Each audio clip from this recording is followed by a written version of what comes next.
Hi, this is Gary with MacMost Now. On today's episode, let's look at how to create an external hard drive that works on both Mac and Windows.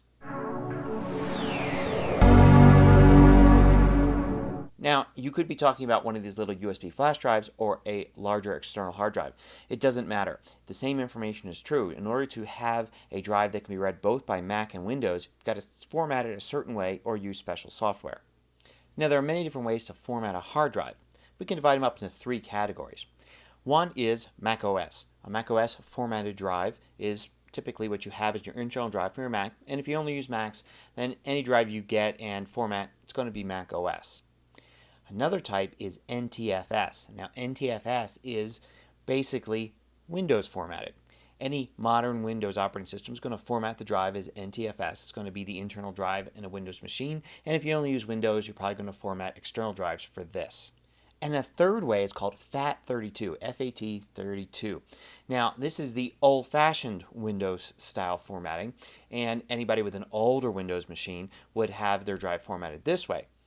Now, if you have an external drive that you want to share between them, and it's formatted either macOS or Ntfs, then you're not going to be able to use it between both Mac and Windows. Now, if you have a Mac OS drive, you're not going to be able to see it at all using a Windows machine unless you get a special piece of software. So there are some special pieces of software that can allow you to view a Mac formatted drive on a Windows machine and a Windows formatted drive on a Mac machine.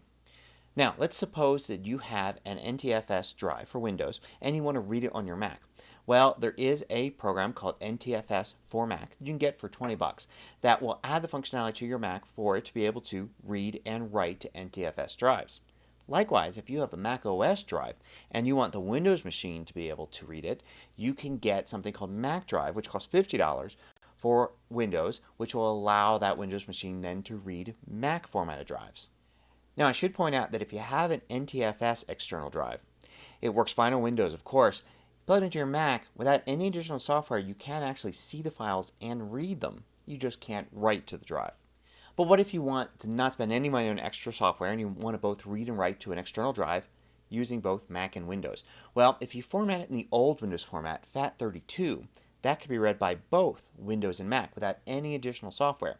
So formatting something, say a USB stick or an external hard drive, FAT32 means now you can transfer files, say, from your Mac onto the drive, from your Windows onto the drive, share back and forth. It's the ideal solution if you need to have a drive that goes back and forth between Mac and Windows. Now, there are still some limitations. For instance, on a FAT32 drive, some Mac applications won't quite work, and some Mac files may not sit there really well. Basically, the rule you want to use is only put files on it that are truly going to go back and forth between Mac and Windows. So, for instance, if you're working, say, in iMovie, well, iMovie saves different project files that can only be read on a Mac. There is no iMovie for Windows. So there should never be a need to put iMovie project files onto a FAT32 drive.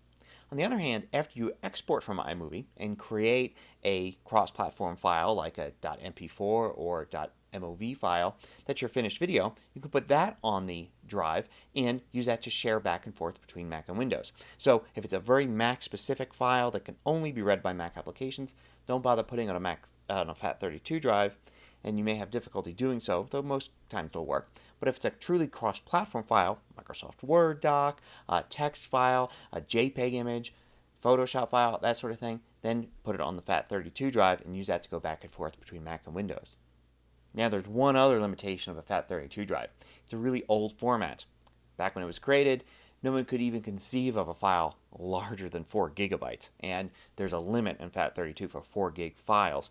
So if you have a very large file, like a huge video file, for instance, then you just can't put it on a FAT32 drive. So how do you format a drive for Mac and Windows? Well, you run Disk Utility, which is a program that comes with every Mac. So you run Disk Utility, and you look on the left, and you can see all the drives. I have a bunch of internal drives on this Mac Pro, but here is that USB stick that I inserted. I'm going to select it, click on Erase, and of course this will erase any files you've got on the drive and allow you to reformat anything you want. You can choose FAT format right there, choose a name for it, and then press the erase button to reformat the drive, create a completely blank drive in FAT32 format that can be read by both Mac and Windows.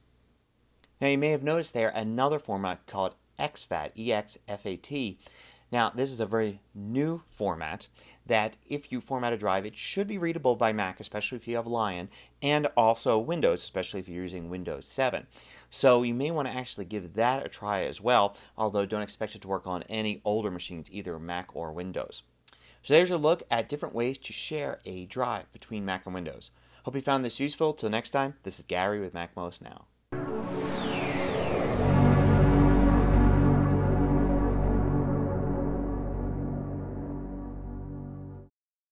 Want more video tutorials? Just go to MacMost.com, click on the videos link at the top of the page, and then you can view all of the hundreds of MacMost videos by category.